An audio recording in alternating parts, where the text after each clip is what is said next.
Alright guys, today we're going to talk about some expensive prepping items that everyone should consider stocking up on.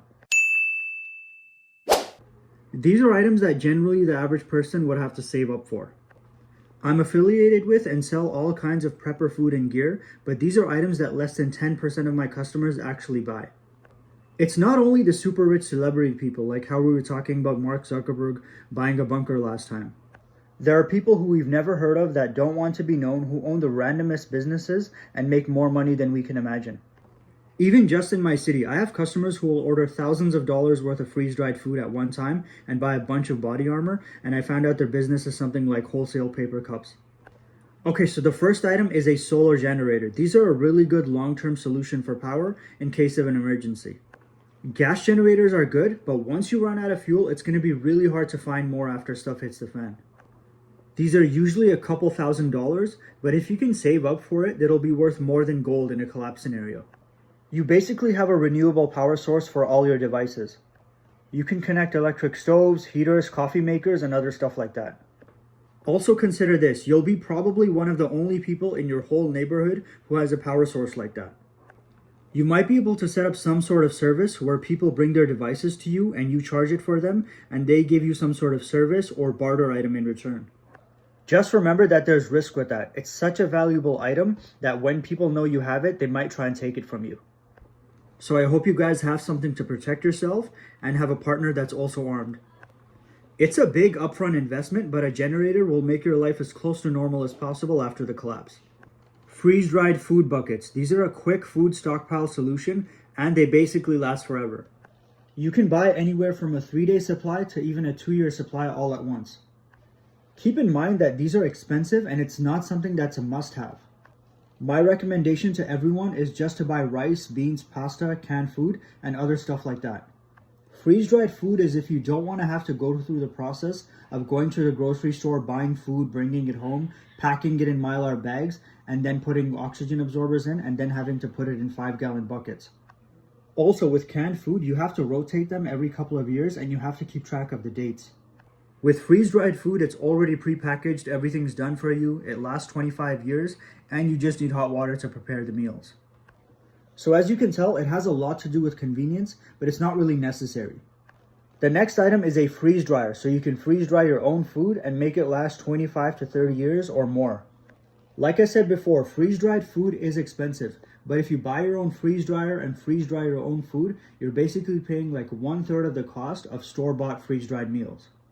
The upfront cost is a lot though. They usually cost between 2 to 5 grand depending on what size freeze dryer you actually get. But in the long run, it basically pays for itself because you're saving a lot of money. You're freeze drying your own food and you're not having to pay $15 for one single freeze dried meal that you buy from the store. Imagine if there's a really long-term collapse scenario. You'll still have that food like 10 years down the road if you haven't finished it yet. Meanwhile, everyone else's food, if they have any left, will be expired. Plus the trade or barter value will be extremely high because most people will have ran out of their food within a few months. You'll still have your freeze-dried food and people will be willing to trade you a service or something valuable in return for it. The next item is an off-road electric bike. An electric bike may be one of your only functional ways of transportation after stuff hits the fan. You can get ones that work well in urban environments or you can get ones that are capable of off-roading.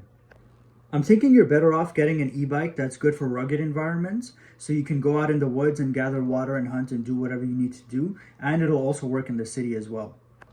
Yes, you can get a regular bike, but e-bikes are faster and they require less effort. While riding a regular bike, you'll be using a lot of effort and burning a lot of calories. And in a situation where you don't have a lot of food and you're possibly running out of it or you have none at all, you don't want to be burning calories. That's the last thing you want to do. There's also the benefit that you can charge your e-bike with your solar generator. If you go to my profile, click on beacons and scroll down, you'll see a few different options. The next item is a wood stove. I like the ones from Winterwell because they're good quality and they last a long time. The price is usually around $4.50 and up depending on which one you decide to get. Wood stoves are good because you can just gather wood from outside and basically have an unlimited supply of fuel. You don't have to worry about butane or propane cylinders and you don't have to worry about running out of them. The next item is a gravity water filter tank. They can be used at your home or they can be used at a campsite or bug out location. Basically, just go outside, take water from an outdoor source like a river or lake, fill up the tank, and clean water will come out. These aren't too expensive. The ones on my profile from Simpure Life are only like $240, and my discount code is there as well. The last item is gold, so you can trade it for other high value items, or you can trade it for something that you desperately need. The argument that a lot of people have is that since gold can't be eaten and it has no practical use, no one is going to want it. Gold was sought after and considered a currency as far back as 550 BC. So I don't think there's any reason why it'll stop now, even in a societal collapse. There will always be people who will want your gold, especially those who think that society is going to rebuild and we're going to recover from whatever disaster or collapse scenario that we're in. I also think there's going to be a really high demand for it if our currency loses its value in an economic downturn. Another reason might be that if all of a sudden the currency in your country has little to no value, you can go somewhere, take your gold, and exchange it for a country's currency that's still valuable. You should also know that right now, countries are stockpiling gold at record levels, so that's reason enough to seriously consider it. Gold is very expensive though. At the time of this recording where I buy my gold, a 1 ounce gold bar is $2,832 Canadian. So most people can't just go right now and buy an ounce or a kilo of gold. But another option might be to buy a smaller amount of gold every month with whatever money you can spare.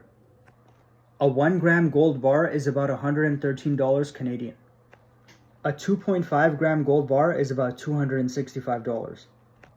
A 5 gram gold bar is about $491. Just know that the smaller amount you buy, the more you pay in proportion to the weight of the gold. So yeah, if you're interested in getting gold, maybe consider buying smaller amounts. Or you can just buy silver. A 1 ounce silver bar is about $40 in Canada. Some people prefer wearing chains and wearing gold jewelry, but just know that you're going to pay a much higher premium on the spot price of gold just because that's the way the business is.